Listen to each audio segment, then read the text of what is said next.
Hello. Welcome. Episode 20. Episode 20. We're back at it again. Oh, Back yeah. at it again with the white band. White band. You ever see that video? No. Where it's like, damn, Daniel. Back at it again with the white bands. I don't remember. Big shoes. Okay. Oh, okay. Yeah, I don't think I caught that, though. I heard the damn Daniel, but not the... Yeah, you probably heard a bunch of people saying it. Yeah, I didn't know the context. original. Yeah. There's like, I don't know, some kid in high school, I think, and this guy, I guess, always like wore white band brand shoes. Band brand. Yeah. Which I think I had a couple pairs of those. Yeah. My brother was into skateboarding. He wore them all the time, so then I want to be cool, too. Absolutely. They were actually kind of good back in the day. But, yeah. But Episode 20. So Yeah. this is a momentous occasion because we said we were going to make it to episode 20, and here it is. No more podcasts. No more podcasts. We're done. We're done. Call it quits. But so we beat 95% of all the people who started podcasts. Great, man. Yeah, we Cheers. did something. Cheers to us. Cheers to us. But no, the podcast will continue. The show must go on. Yeah. And but yeah, we don't really have anything necessarily financial to talk about this week, but we're just kind of shooting the breeze, drinking coffee, and No. having a good day. I just have pretty much just more. The little bit that I did focus on is not happy news. It's I mean, I kind of like, so when COVID happened, and then Canceled. what You canceled. You're canceled. canceled. Oh yeah. So pretty much like when COVID happened, that like we were already headed towards like the economy and stuff had been going good for a while, and then basically they saved it. From my understanding, they not saved it. They put off the recession period by putting more money into the market, and that's why Quantitative easing. yeah. And then we're seeing the everything more expensive because there's more money into the market, like more money floating around, but it's losing value because the more you have, the less value it is. Yep. And they've been putting it off. The stock market has still been going strong, artificially in a sense, I think. Right, because if the price goes up, it doesn't necessarily mean the value or productivity of the companies have gone up. It could just be that there's more money in circulation, so everything is more expensive. Yeah. Including Yeah. So I did watch a YouTube video, or most of it. I don't meet Kevin. He's kind of, I don't really like the way he puts titles and everything, but I pay attention. He's clickbait. He's very clickbaity and kind of loses. Loses credibility the way he does stuff. But to be fair, he does finances and stuff pretty well. He does. He's a smart dude for sure. He is smart. I wish he would not stop doing that.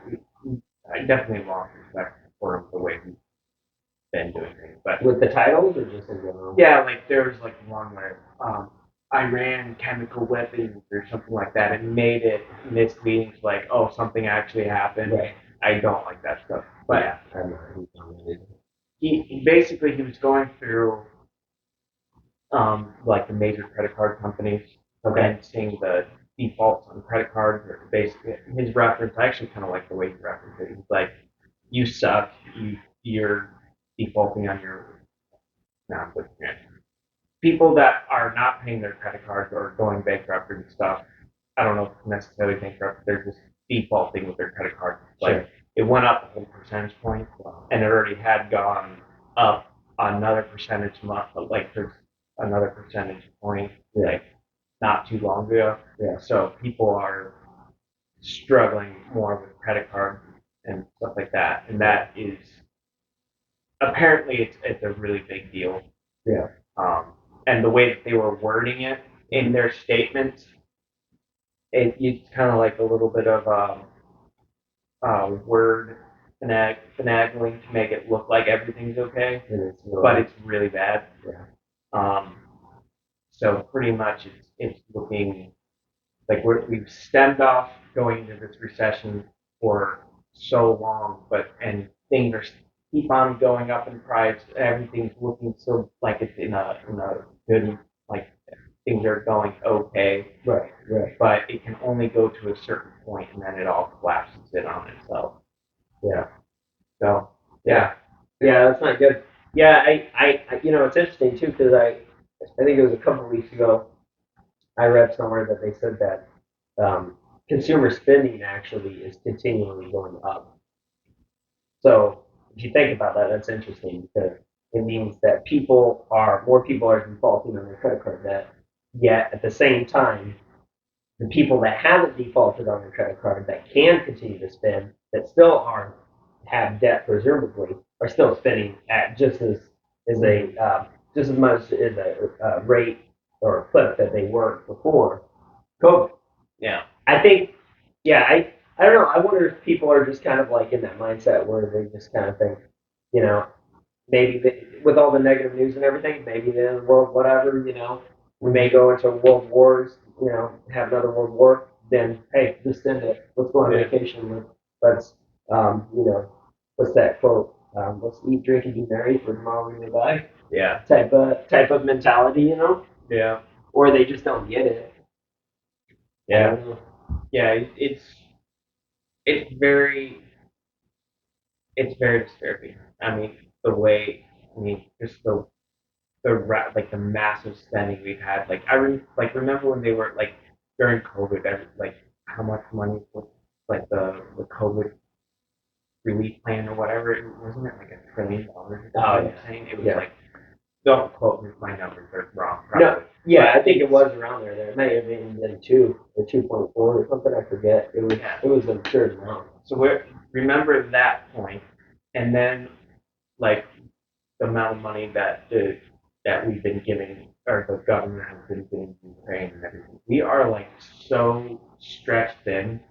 Like it's like I'm already massively in debt. Yeah.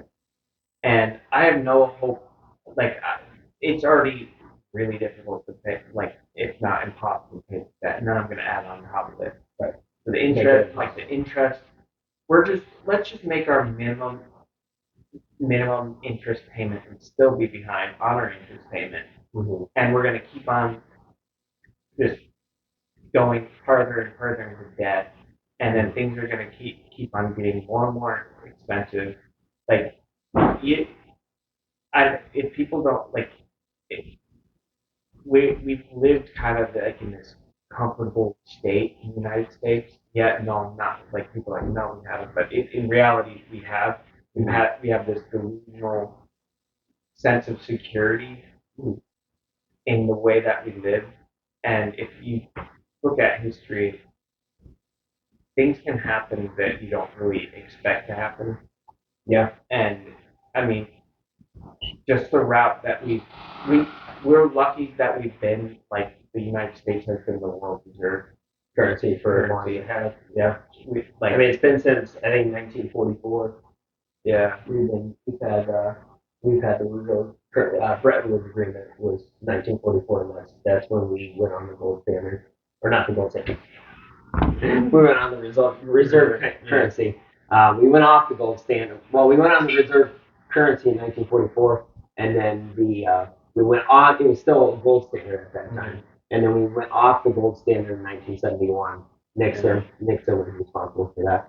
But yeah, it is. I mean, it's for Americans. It's been really good for a really long time, and it's mainly due to the reserve currency, having the reserve currency status. And it's because we have a super powerful military that has been the reason. I think one of the major deals was like your military is like we're going to depend on your military to help these other countries. That's right. Yeah.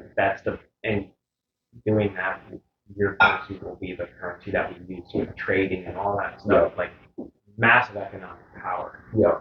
And the way that we've been it's kind of like being a rich kid that's used to getting money every single month from their parents, and then all of a sudden that's taken away because you've abused it so much that we don't trust you you're not a good, you're not a, You're not a good country. you're not, yeah. That's why, like, Yeah. you got the formulation of bricks Mm-hmm. and all that happening. And once, I mean, just like if you think about it, all the exports and everything. Let's say there's export from these other countries that are going to be a part, like potentially a part of that if that happens. Right. I mean, let's face it. If you live, if you were those countries, would you want to be? Would you want to have the United States dollar as the currency, as the backing currency? Not really. No, Not at definitely all. not at all. Yeah. We're basically stealing their. We're basically essentially stealing the value that they produce, a percentage of it every year. Yeah. So it's like every country essentially has central banks, and every central bank prints money. And they all do quantitative easing, so they're all taxing their people in an indirect way. So instead of actually, because it's not popular for politicians to raise taxes, but what they can do is they can print more money, which actually raises the people's taxes, but they just don't know about it. They just don't think about it in those terms, so they're like sort of okay with it. And then, so every country is actually taxing their people more by inflation, and then when the U.S. prints, it's the U.S. dollar. We're devaluing the U.S. dollar, but in a sense, everybody is tied to the U.S. dollar. So we're taxing our people. The crazy part is we're taxing the world. Mm-hmm. So America is getting a percentage of all the productivity in the world. And that's the reason why we're so rich. Wow. Because we get to tax the world. In this sense. Yeah. Not directly. I mean, it is. It's a direct taxation on every country in the world. And so if you think about that, it totally makes sense why we're the richest, one of the richest countries. If you could tax every country in the world, you'd be pretty darn rich too. You know? And in that sense, it's actually, I mean, from an American standpoint, as an American citizen, do I want that to continue? Sort of. Just because, I'm an American. But at the same time, it's kind of like kind of cruel and kind of shady for us to do that. It's not honest. It's not what a good country should do. Yeah. If you want to look at it through a moralistic lens. Yeah. You know? It'll have a negative. I mean, like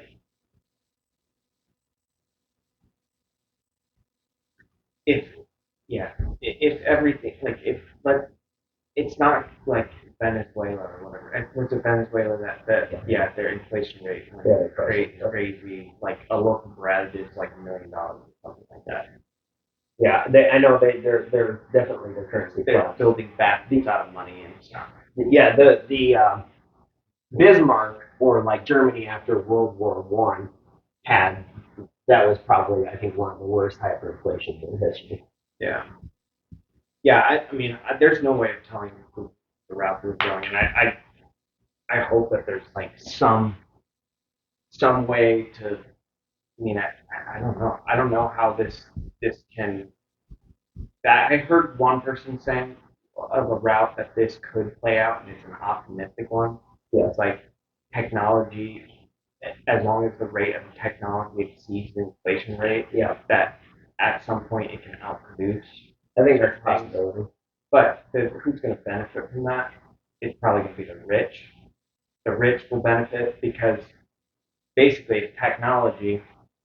Whoever owns the technology, that's where all the money is going to be going, and that's where they're putting their hope, their lottery ticket. Mm-hmm. In a sense, not a lottery ticket, but like if that's where all like the resources and everything are going towards. And I mean, what's the biggest thing right now? Like AI and all that. I think a lot of people are looking at AI and a lot of different things stages.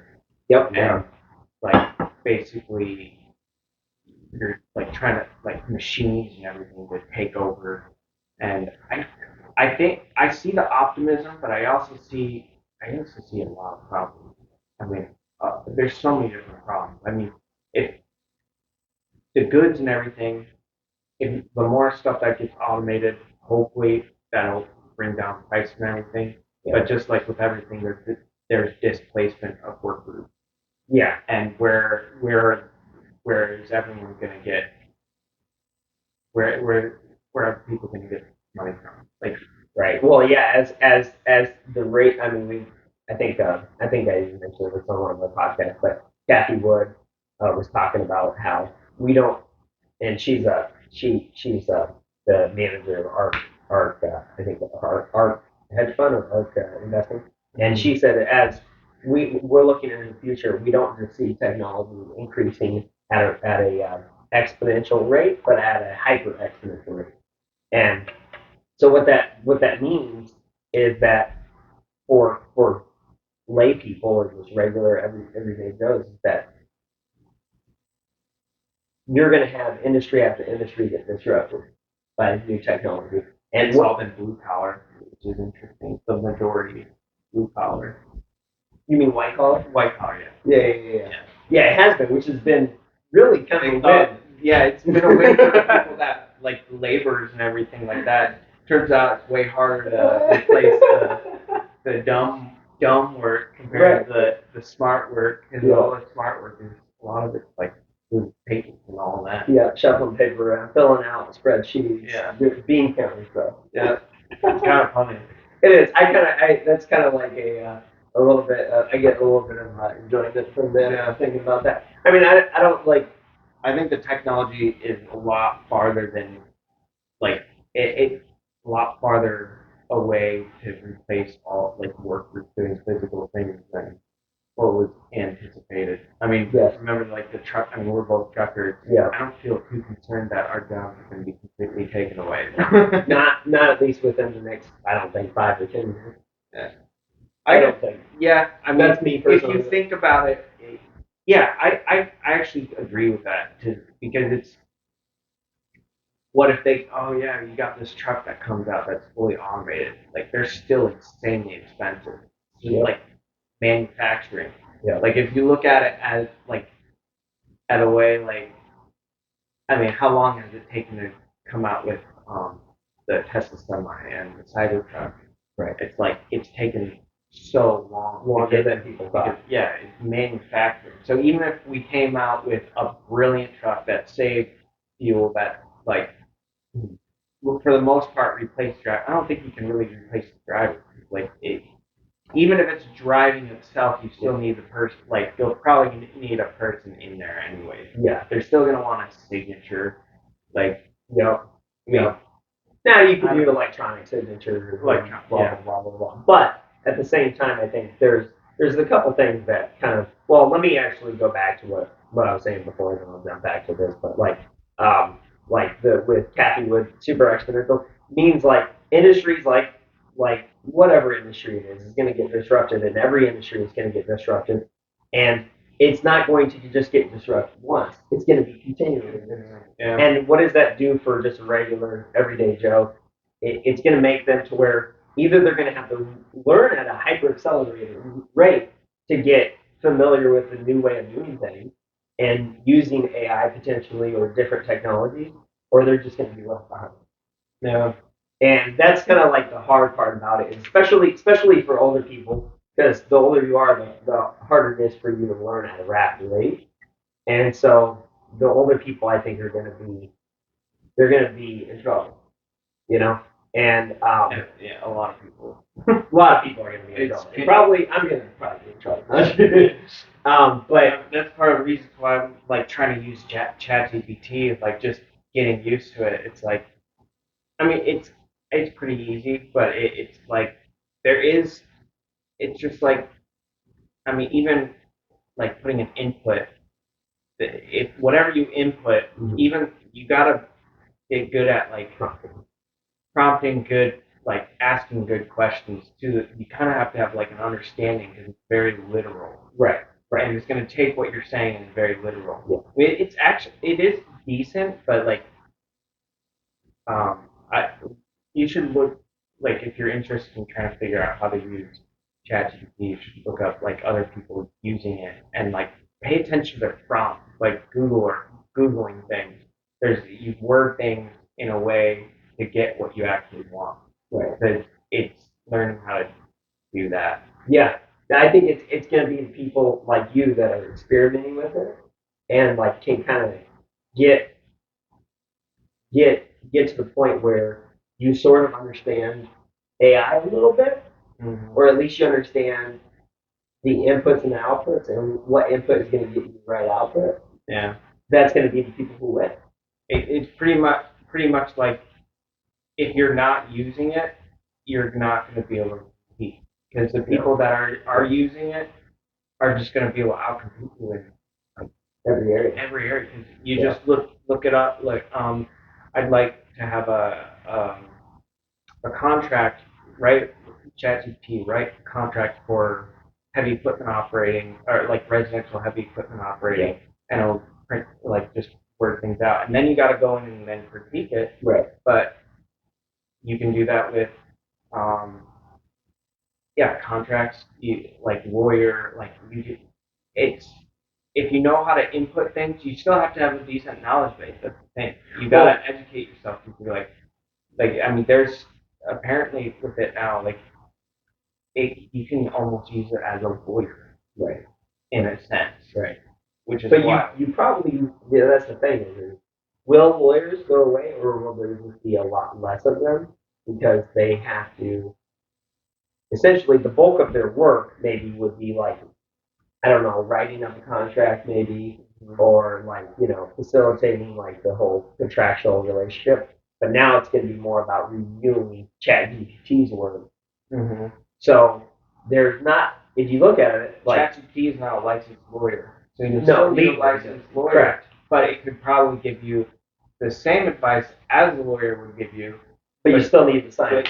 Yeah. You still need to sign it, and you probably still would want a lawyer just look at it. Yeah. Because you're not going to be if ChatGPT by chance misses something, you're not going to be able to catch that if you're not a lawyer, perhaps.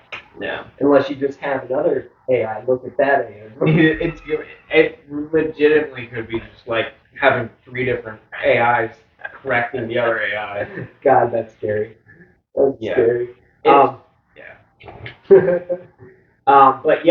But like kind of jumping back, but still in the same vein with the trucking thing. I think the reason why it's going to take probably 5 or 10 years, and maybe even longer, is I think you got the production side of things, which could be proved to be a little bit more difficult than people think.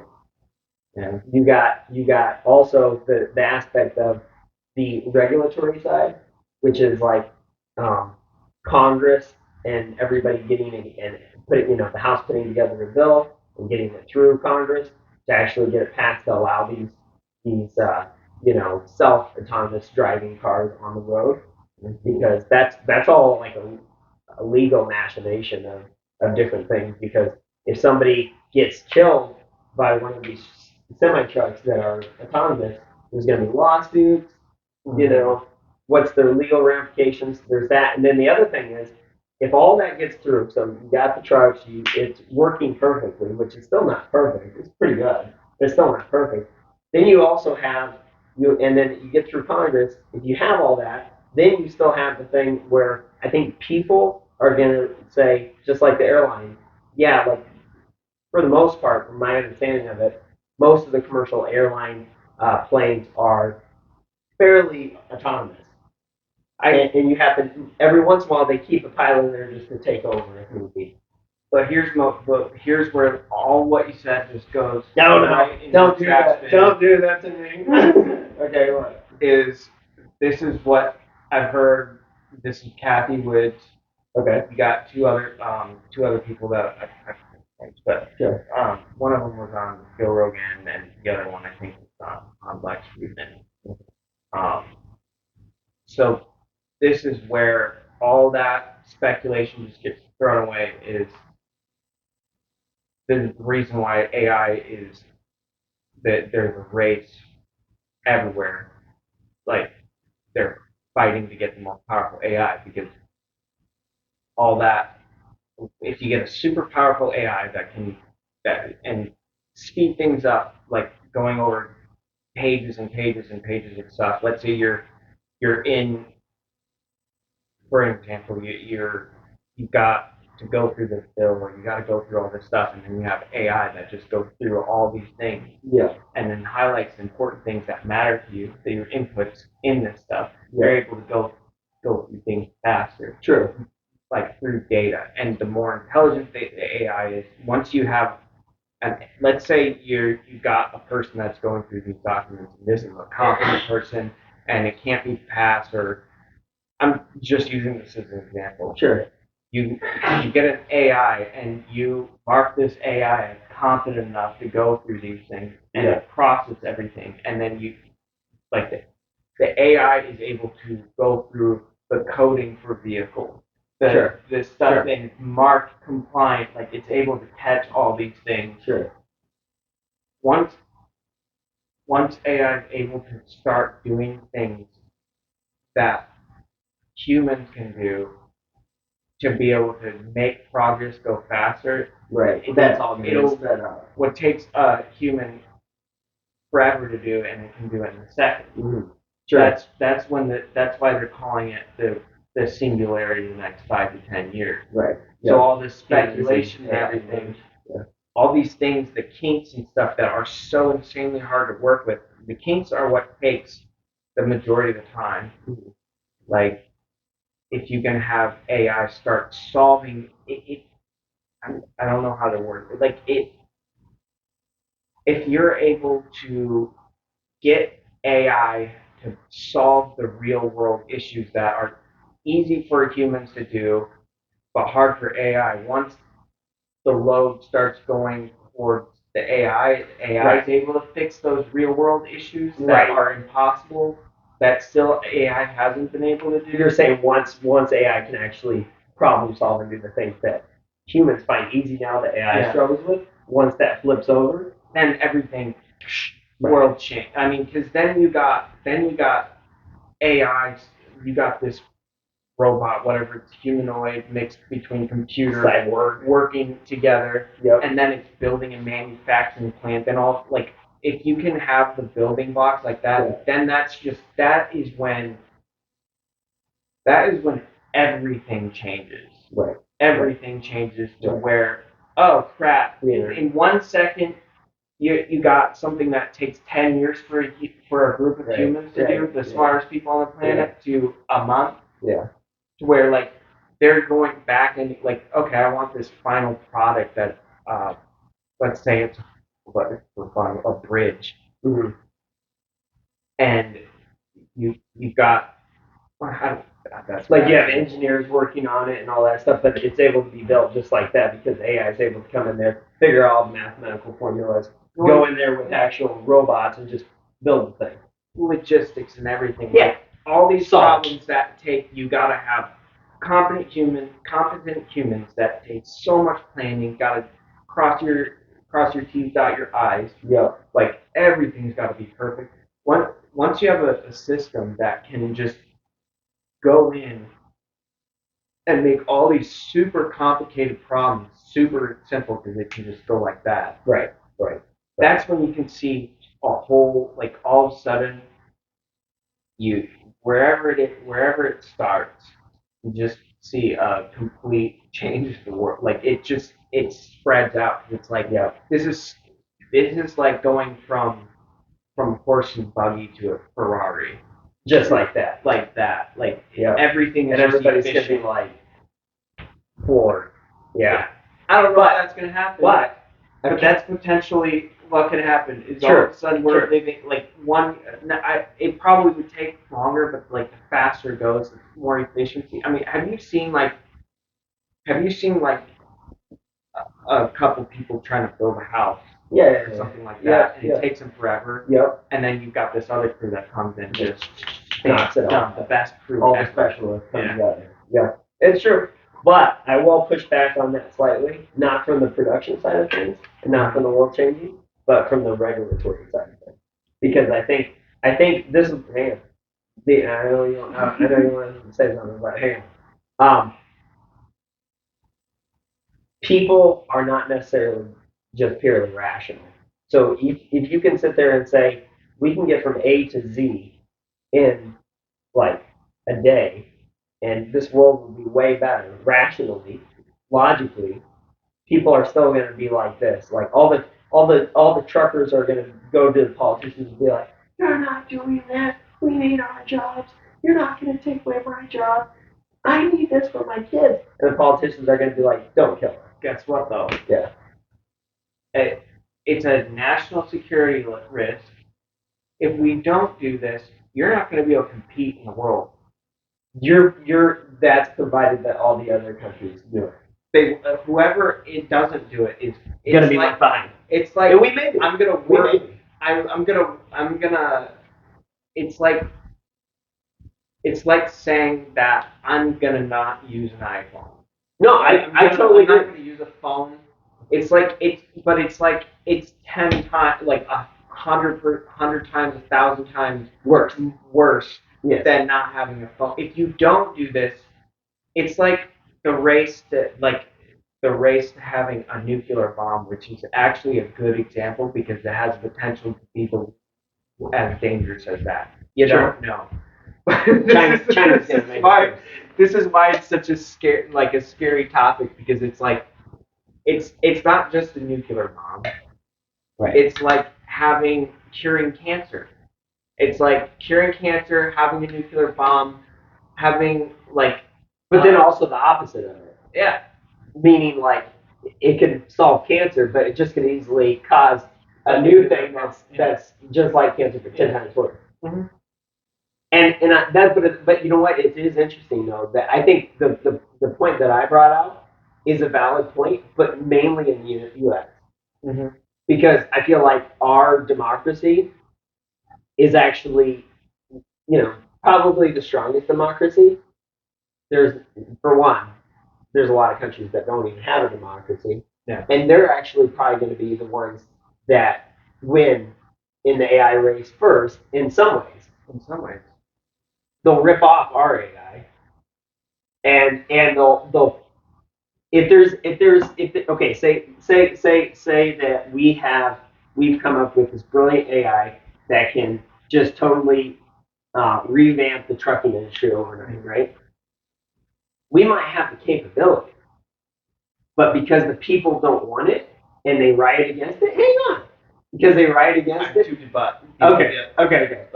Okay. Real-life ones. Okay. But because the people don't like it and they're afraid of it, they're going to push their politicians so hard that they actually won't allow it. But meanwhile, in a country maybe like China, or maybe even another country, they'll take the AI that we have, they'll take the source code, and they'll run it. They've been trying to hack ChatGPT consistently. ChatGPT is the most advanced one, I believe. Yeah. I don't know. There could be another one. Yeah. But they get hacked all the time too. As far as we know, they don't have it. Sure. And they're very, very protected. But okay, so rebuttal. Okay. So yes, the reason why, so the U.S. government with drones in the public sector have put in blockades and everything in the public sector, and this has had real world consequences. Yeah. Where now BGI FPV is a Chinese company has the most is the biggest public and most advanced. And they're using they're using drones in warfare in Ukraine and everything, and they're realizing we are weak as hell on that side in the U.S. because of all these restrictions in the public sector for drones and everything. Yeah. And now the government has receded those, and now we're behind, but we're accelerating now to try to compete against that, because even though the government has spending all this money with these big weapons contractors and everything, if you look at their drones, they're bloody expensive. Yeah. And now we've got, just as an example, that attack that happened in Israel with all the drones coming from Iran and a bunch of different countries. Yeah. Those were really cheap compared to the amount of money that it took for us to defend against those. Guess who's winning? It's not even they didn't have to hit anyone. Yeah. Who won that? Yeah. Iran won that. Right. Even though, we're flaunting, we prevented the success. How many billions of dollars did we spend to protect against these cheap little... Wasn't it we used $400,000 to take out each one? like per drone. Yeah, and their drones, I think were like 30 or 40,000. I could be wrong. Right. So we're like but 100x. We spent so. It's that you don't have to win the war now with actually having casualties. It's who can. It's like a financial war. It's literally just financial like dollars floating in the sky. Who's gonna win the war? All you have to do is have the cheapest ammunition now. Yeah. Because like literally, I'm glad that the casualties were not severe. Right. With their attack. But still, on a monetary basis, it's not a good move. It was billions of dollars. But that it cost us to do that. On the other side, we just go, let's just print one. Check. But if we're going into financial ruin, we go, hey Iran, that was great and everything, and yeah, we spent a lot of money taking down your drones there, but we're just gonna go print more money. And oh, by the way, we'll tax you for that. Yeah, and now Iran's gonna go with BRICS and Russia and China and have their own financial back thing. So yeah, could be. I think that's they're way behind as far as their system. Their system compared to the Swiss system that America has, they're way behind. With the infrastructure in regards to BRICS. Yeah, it would be definitely. Yeah, but it doesn't mean it's not going to hurt. Sure. But I see your point though. That's a solid point that you made with the drones and the having it only in the military and not actually allowing the public sector to take advantage and actually innovate.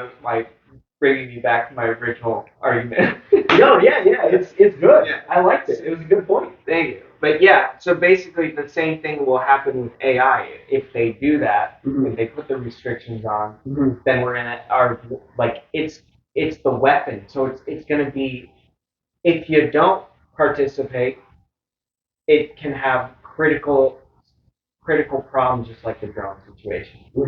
And also, what's going to happen is if you have an AI, you got to think about everything because, okay, all these regulations and everything, guess what's going to solve those, this process of doing it, they're going to implement AI into the process of doing that because you can get all the information, get all through all the bogus crap, and you'll have AI reading everything down and putting the points out and breaking all that into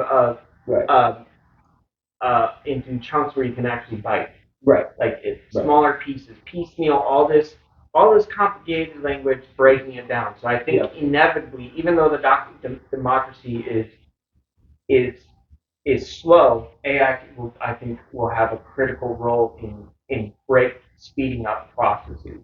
Because what the government's been doing is using piles and piles of these piles of information like this. Well, guess what? F you. I'm going to just be able to go through all this information like that and find your crap that you've been putting in there, reading your bills, so the deceit is going to be able to be found even quicker. True.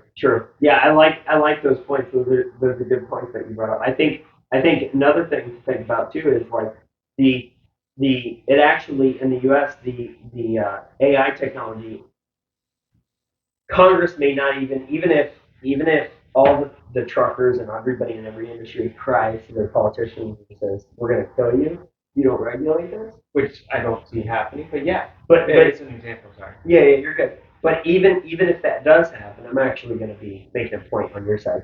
Even if that does happen, the technology might be moving at such a quick clip that they can't get out in front of it. They can't get out in front of it unless they use AI. Yeah. They have to use AI to legislate AI. Everything's going to be turning into it. If you don't use AI, the government will be so, unless they implement these things, which they're slow to do anything. Yeah. Anyways, I think the public sector actually are going to be you could literally make everything else obsolete. If people don't use AI, whoever they are, will be turned obsolete. Right. Everything will because ultimately it's power, right? Who controls the power? Right. And if you don't have AI, don't utilize AI, Mhm. you're going to lose power because you're not going to have information. You're not going to have knowledge. You're not going to be able to speed things up. So you're going to just turn off the lead. Which is, I think It's actually messed up and scary too. to look at it from another perspective too is that an interesting perspective. It could be why the government is already turning in to be synonymous with the tech companies.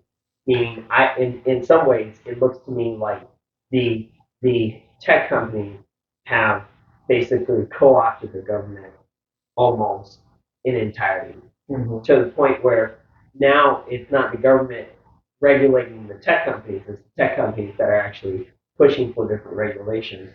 They're able to, they're basically able to influence the government to such a degree that they're getting exactly what they want on every sector. And it may be because of technology. The tech companies are the ones that control technology.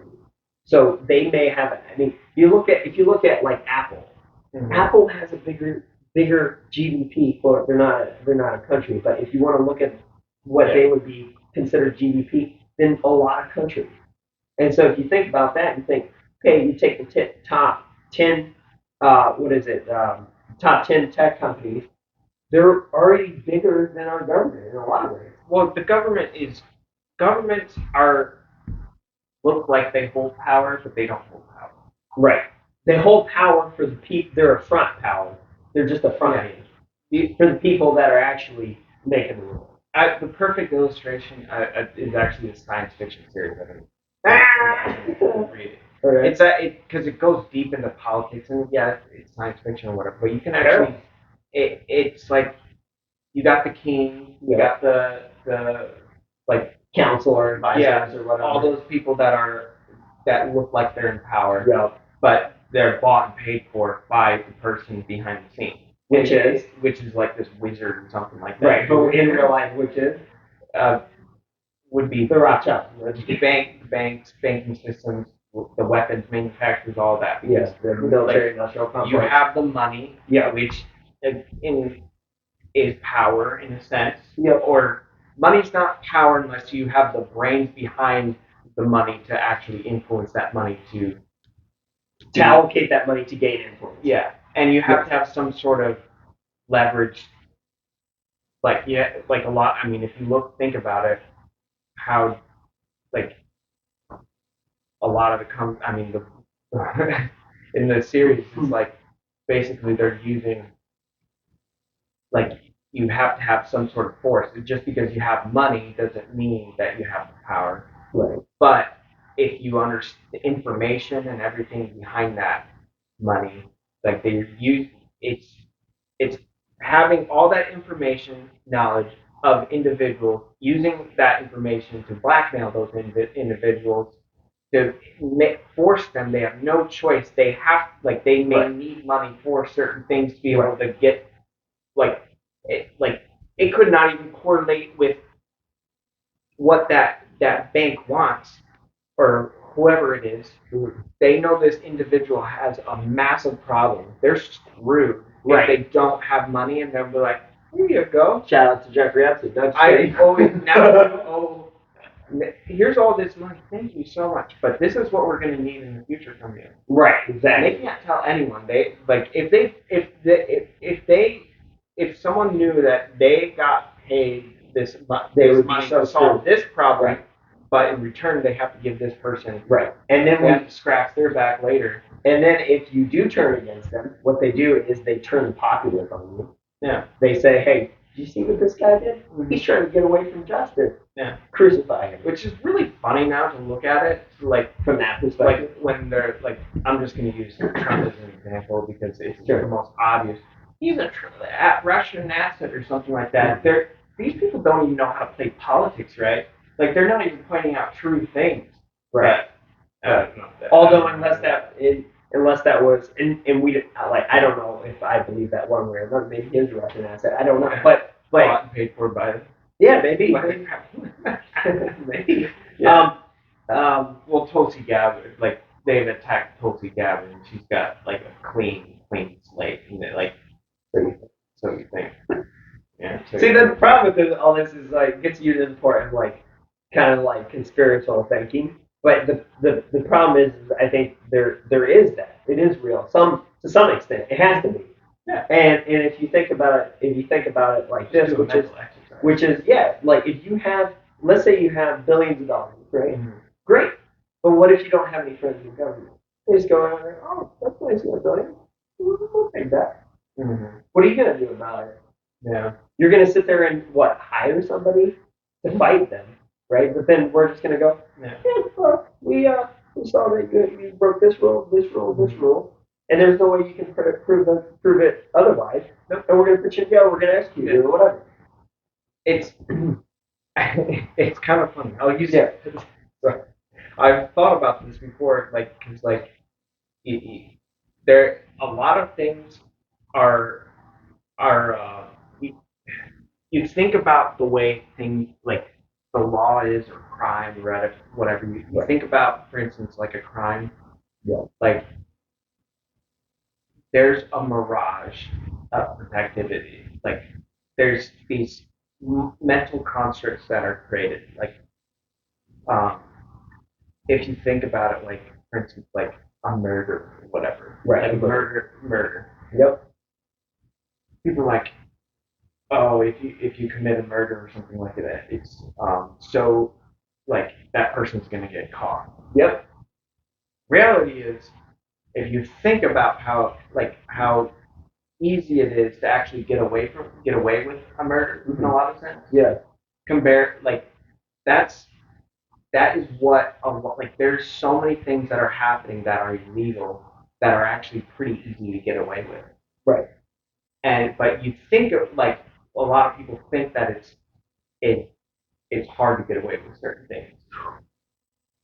Well, I think it is hard to get away with murder, though. Unless you're a certain type of person. I actually think it's a lot easier to get away with certain things that certain things are murder. I think that actually is pretty easy to get away with that. I don't think so, especially nowadays with cameras and stuff like that. They're everywhere. But I will say this though. I agree with that. I will say this though, that if you're in a room, let's say you're at somebody's house or something, well, or you're at a house party, right? Well, it's pretty easy to make the rules. Yeah. Right? You make the rules, right? Well, if you make the rules, you get to break the rules. Yeah. Right? And so, like, for the government, it's like the same scenario I was talking about earlier, the billionaire, right? He has no friends in the government. But, look at a different government. This billionaire actually has friends in the government. Not only that, but let's say he, contributed to every single one of their campaigns. Mm-hmm. Not just their campaign on the Republican side, but their campaign on the Democrat side and both sides. Yeah. And then you start sitting there going, oh, and then you start thinking, well, who gets elected to office? Mm-hmm. The person with the best marketing. Yeah. So if you have billions of dollars, you can afford to market this person the best. Mm-hmm. Then they get in office. But they would never be in office if you didn't market them well. So if they don't do what you say to do, you say, take away marketing. I'm going to take away marketing, mm-hmm. that guy you have, and next year, you're just going to be out on the street. Yeah. You know? Like defaming. Right, or they go a step further and say, we're going to hire some people to kill you. Mm-hmm. We're going to, that party that I invited you to, and then you started making out with that girl. She was underage, by the way. Yeah. And we do have video of that. Or, that hooker you got? Yeah, we have that whole video. Or, they just... Yeah. And it's like, money doesn't always translate to power, but money can buy power, mm-hmm. and influence. And once you put yourself into such a position where you have the money, you have the infrastructure, you own the infrastructure, you have all the money, and then you also have co-opted the government, you then can make rules to protect your money that you have and protect yourself from competition. Mm-hmm. Just keep it all, man. Yep. And I think that's where we're at. Yeah. Yeah, it's all about. Why do you think there's so many laws? I know. There's like, what are the law? What are these? If you look at it, there's a lot of these things just look meaningless. Yeah. But it's not about like getting a law for a benefit of everybody. It's a law to benefit whoever is already in power. Like if you And maybe we don't even enforce that law. We just enforce it when we need to enforce it. Yeah. When somebody breaks it that we don't like. Yep. But other times we just we're good. Yeah. It it makes sense. Like when why like a newer government does well for a certain period of time, but after a while it doesn't age well. No. Nothing. No governments seem to age well. And I think Not too many anyway. probably the reason for that is because the people that created the government, that first originally set up the rules, they were likely, and especially in the case of America, they were fleeing oppression in England. So they had been oppressed for so long by that government, they fled, came here, they decided to create a government. They were more about not power, but about fairness and equality for all. And they just wanted good rules because they didn't want to end up in the same They situation. experienced it. Yeah. If you experience suffering and you experience pain, you're gonna have a perspective that's completely different than people that grew up in it. It's like if you're born a prince with no difficulties and everything comes easy to you, and then all of a sudden you're like something really bad happens. Yeah. Your life is threatened. You go through massive suffering with the people on the ground level, and then someone from the poverty, like that grew up in poverty, helps you, and you bond with that person, experience what they actually experienced, and then you come back to power. You're gonna have way more perspective than someone that just grew up in it. I think that's really that's majorly lacking. It is. It is. And I think that's the dangerous thing about where we're at in America right now is I think in a sense most of us are exposed with it. Yeah. Even us in the lower class we're exposed with it, you know? Yeah. But yeah, it's interesting. It's interesting. I think it's important not to get too conspiratorial, but at the same time I think there's definitely where they say, conspiracy theories are just conspiracies until they're true. Yeah. And then they're not. And that's the thing is like the United States was built on conspiracy. It was a conspiracy to reject England and create our own government. And it was a conspiracy. And all the founding fathers met in darkness and conspired. Yeah. Conspired to create this country that we live in. And it turned out to be it was a conspiracy theory, and then it was true. I think So a conspiracy theorist is someone who believes in something but doesn't have enough information to support their conspiracy. It's a fantasy. well, yeah, Like a conspiracy is something that is complex, but it's supported with all this data and information. And theory is just like I have a theory and a scientific experiment, but I don't know. I just have information points, and basically it's like you got like people just want to find problems. If there's not a lot of problems in their life isn't difficult enough. People create problems to. Yeah, I mean, it's what happens with humans. They create problems, like these elaborate things, and it's like it somehow creates meaning in their life. They try to create purpose. Yeah. That's really where the conspiracy, and there's been a lot of that stuff because things like Bored housewife. Yeah, or housewife. But they are turning the frogs gay. Yeah. But yeah, it's Or the Alex Jones. Alex Jones. It's kind of funny. Yeah. But yeah. Anyway, well, I'm getting hungry. Yeah, me too. Yeah. All right, guys. Well, it was fun. Thanks for joining us, and we'll see you on episode 21. Yeah. Have a great rest of your week. All right. Peace, guys.